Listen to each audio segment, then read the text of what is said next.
Assalamualaikum warahmatullahi wabarakatuh. Saya Farhan Farroji, NIM 0111181003 akan menjelaskan materi ceramah tentang pemberdayaan masjid dan ekonomi syariah. Assalamualaikum warahmatullahi wabarakatuh. Innal hamdalillah nahmaduhu wa nasta'inuhu wa nastaghfiruhu wa na'udzu billahi min shururi anfusina wa sayyiati a'malina may yahdihillahu fala mudhillalah wa may yudlil fala hadiyalah. Asyhadu an la ilaha illallah wa asyhadu anna Muhammadan abduhu wa rasuluh. Allahumma sholli ala sayyidina Muhammad wa ala alihi wa man tabi'ahum bi ihsanin ila yaumiddin. Segala puji bagi Allah Subhanahu wa taala yang begitu banyak memberikan kita kenikmatan, terutama nikmat iman, Islam, dan nikmat yang tiada taranya, yaitu nikmat kesehatan. Selawat dan salam tercurahkan kepada baginda Nabi besar Muhammad SAW yang telah menuntun kita dari zaman kegelapan atau zaman jahiliyah serta membawa kita ke jalan yang benar. Semoga kita selalu mendapatkan syafaatnya di yaumul kelak nanti. Amin amin ya rabbal alamin. Hadirin yang dimuliakan oleh Allah Subhanahu wa taala, pada kesempatan kali ini saya akan menyampaikan ceramah singkat mengenai pemberdayaan masjid dan ekonomi syariah. Masjid disebut sebagai media dakwah.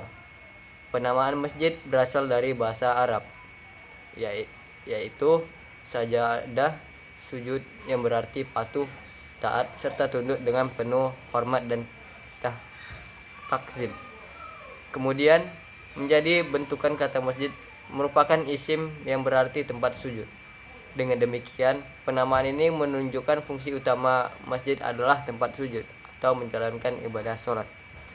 Ditinjau dari sistem dakwah, masjid merupakan sarana atau media yang menghantarkan manusia kepada jalan Allah Subhanahu wa taala. Jika kegiatan-kegiatan dakwah masjid dikelola dengan sungguh-sungguh secara profesional, maka fungsi dakwah akan mampu menyentuh dan memperdayakan masyarakat di sekitaran masjid. Fungsi masjid selain digunakan untuk tempat melakukan sholat 5 waktu, sholat Jumat, sholat tarawih, dan ibadah lainnya, masjid juga digunakan untuk kegiatan syiar Islam, pendidikan agama, pengajian, dan kegiatan lainnya yang bersifat sosial, seperti disebutkan dalam surah An-Nur ayat 36. A'udzubillahi minasyaitonirrajim. Bismillahirrahmanirrahim.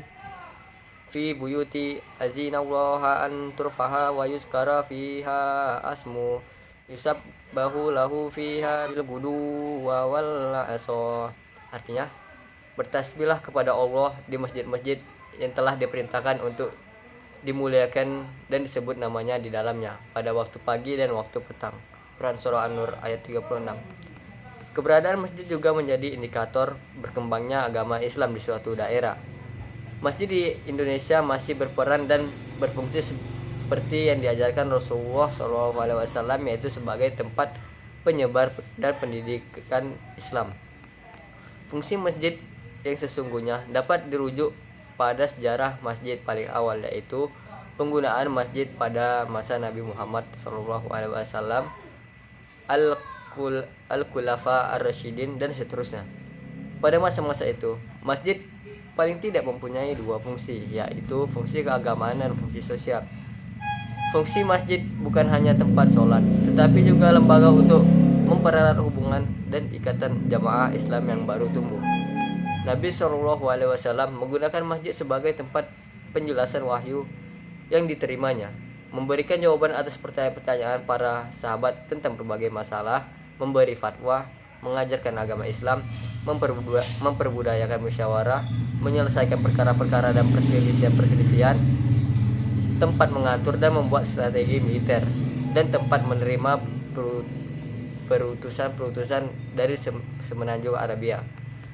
Masjid dalam sejarah peradaban Islam juga disebut sebagai sarana untuk melakukan dakwah dan pengembangan sumber daya ekonomi umat Islam. Setiap jamaah dalam membangun masjid berorientasi untuk melakukan dakwah dan sekaligus memperdayakan ekonomi jamaah dan masyarakat yang ada di sekitaran masjid. Nah, ada sebuah cita-cita besar tentang revitalisasi fungsi masjid sebagai wadah melakukan dakwah dan pemberdayaan umat. Harapan dan cita-cita besar ini merupakan sesuatu yang sangat historis dan sesuai dengan konteks dalam Islam. Idealnya, masjid adalah pilar utama dan terpenting bagi pembentukan masyarakat Islam.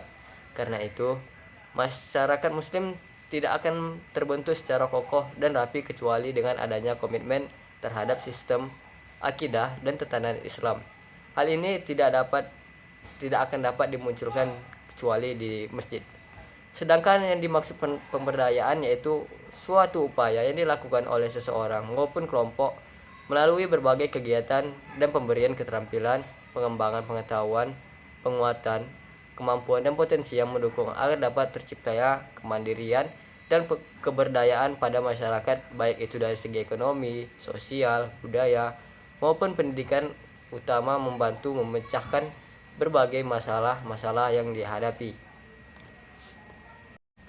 Di dalam Al-Quran dijelaskan betapa pentingnya sebuah perubahan firman Allah dalam surah Ar-Ra'd ayat 11, yang artinya bagaimana manusia ada malaikat-malaikat yang selalu menjaganya bergiliran dari depan dan belakangnya. Mereka menjaganya atas perintah Allah. Sesungguhnya Allah tidak akan mengubah keadaan suatu kaum sebelum mereka mengubah keadaan mereka sendiri. Dan apabila Allah menghendaki keburukan terhadap suatu kaum, maka tak ada yang dapat menolaknya, dan tidak ada pula perlindungan bagi mereka selain Dia. Quran Surah Ar-Ra'd ayat 11. Pemberdayaan diarahkan guna meningkatkan ekonomi masyarakat serta produktif sehingga mampu menghasilkan nilai tambah yang tinggi dan pendapatan yang lebih besar. Upaya peningkatan kemampuan untuk menghasilkan nilai tambah paling tidak harus ada perbaikan akses terhadap 4 hal, yaitu akses terhadap sumber daya, akses terhadap ekonomi, akses terhadap pasar, dan akses terhadap permintaan. Ekonomi syariah adalah bentuk penerapan konsep nilai Islam dalam menjalankan kegiatan ekonomi baik secara langsung maupun tidak langsung. Ekonomi masyarakat juga termasuk dari segala kegiatan ekonomi dan upaya masyarakat untuk memenuhi kebutuhan hidupnya, yakni sandang, pangan, papan, kesehatan, dan pendidikan. Dengan demikian, dapat dipahami bahwa pemberdayaan masjid dan ekonomi syariah merupakan suatu upaya untuk meningkatkan kemampuan atau potensi masyarakat dalam kegiatan ekonomi dalam konsep nilai Islam guna memenuhi kegiatan hidup yang baik serta meningkatkan kesejahteraan mereka dan dapat berpotensi dalam proses pembangunan nasional. Dalam perspektif Islam, isu-isu yang mengarah pada pola pemberdayaan telah disebutkan 1400 abad yang lalu. Hal ini ditandai dengan banyaknya ayat Al-Quran ataupun hadis yang apabila dihubungkan dengan konteks pemberdayaan merupakan spirit pemberdayaan dengan alasan rahmatan lil alamin dan harapan janji Allah Subhanahu wa taala terhadap rahmatan lil alamin dan harapan janji Allah terhadap orang yang membantu atau memperdayakan orang lain dalam Quran Surah Al-Baqarah ayat 261, yang artinya perumpamaan orang yang menginfakkan hartanya di jalan Allah seperti butir biji yang menumbuh 7 tangkai. Pada setiap tangkai ada 100 biji. Allah melipat gandakan bagi siapa yang dikehendaki dan Allah Maha Halus dan Maha Mengetahui. Quran Surah Al-Baqarah ayat 261. Nah, berdasarkan indikasi yang telah dikemukakan, bisa terbaca dari terwujudnya partisipasi penuh dari masyarakat antara lain kebersamaan dan membangun fasilitas masjid sebagaimana yang pernah terjadi pada masa renovasi pertama. Banyaknya mengalir infak, wakaf, dan sedekah dari jamaah. Masjid milik jamaah dan masyarakat, sebaliknya masyarakat memiliki masjid. Persoalan masjid adalah persoalan masyarakat dan sebaliknya persoalan masyarakat adalah persoalan masjid. Ada beberapa upaya agar pemberdayaan ekonomi masyarakat bisa dijalankan, antara lain mempersiapkan pribadi masyarakat menjadi wirausaha. Karena kiat Islam yang pertama dalam mengatasi masalah kemiskinan adalah dengan bekerja. Adapun bentuk pemberdayaan masjid pada zaman Rasulullah yang meliputi beserta aspek diantaranya yaitu pemberdayaan aspek spiritual, yaitu pemberdayaan aspek spiritual ini diawali ketika di Makkah dan Rasulullah berhasil membentuk komunitas kecil kaum muslimin yang selanjutnya menjadi pionir-pionir pejuang dakwah di Madinah bersama Nabi Muhammad SAW. Ketika terjadi tekanan dari kaum Quraisy dan posisi kaum muslimin sangat sulit untuk menjalankan ibadahnya, Rasulullah SAW memilih hijrah ke Madinah. Kegiatan hijrah Nabi ke Madinah diawali oleh para sahabat. Setelah sekitar 7 bulan Nabi SAW menetap di rumah seseorang Bani Hajar yang bernama Abu Ayub. Di lokasi itu, tepatnya di depan rumah Abu Ayub, Rasulullah membeli sebidang tanah memiliki 2 orang yatim, yaitu Sahil dan Suhail, yang selanjutnya digunakan pembangunan masjid yang dikenal dengan Masjid Nabawi. Yang kedua, pemberdayaan aspek sosial. Masjid Nabawi yang dibangun sebagai pusat ibadah dan aktivitas kaum muslimin telah mampu menghapus seluruh sikap sosial yang lemah pada masyarakat Arab, yaitu fanatisme suku, konflik berkepanjangan, dan seterusnya. Rasulullah SAW memerintahkan, mengajari, dan membimbing dalam mensucikan jiwa kaum muslimin. Beberapa upaya yang dilakukan Nabi dalam membangun sikap sosial masyarakat, yaitu antara lain, yang pertama, dengan pengalaman rohani di dalam masjid seperti sholat berjamaah. Yang kedua, melalui pendidikan di masjid Nabawi dan tauladan Rasulullah yang secara terus-menerus ditanamkannya, seperti penyampaian ayat-ayat suci Al-Quran dan hadis. Yang ketiga, Nabi melakukan penguatan persaudaraan antara 2 kelompok muslimin dengan mempersaudarakan antara kelompok Muhajirin dan Ansor. Yang keempat, pemberdayaan aspek pendidikan. Nabi melakukan pemberdayaan pada aspek pendidikan dimulai dari Mekah. Rasulullah SAW menyeru kepada kaum Quraisy mengajarkan dan membimbing kaum muslimin dengan kandungan Al-Quran secara dialogis. Yang kelima, pemberdayaan aspek ekonomi syariah. Masyarakat Arab dikenal sebagai pedagang atau saudagar yang sukses di Jazirah Arab.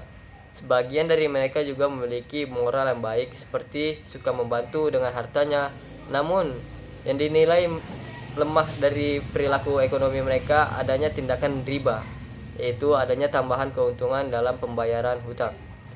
Perilaku riba melahirkan kelompok orang kaya yang sangat mencintai kemewahan di satu pihak dan kelompok lemah yang terlilit di pihak lain. Di Madinah, orang Yahudi yang mengusir pasar ditemukan.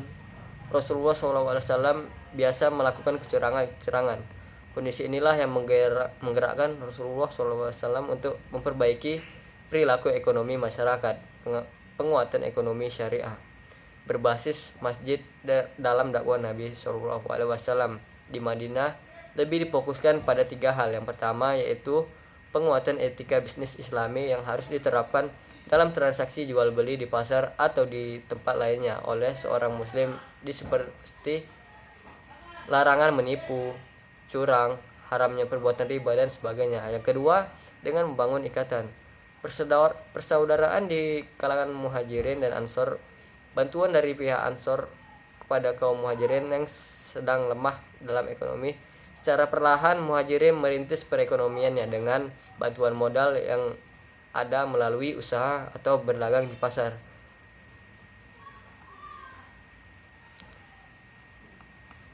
Yang ketiga, dengan mendirikan pasar di sekitar Masjid Nabawi.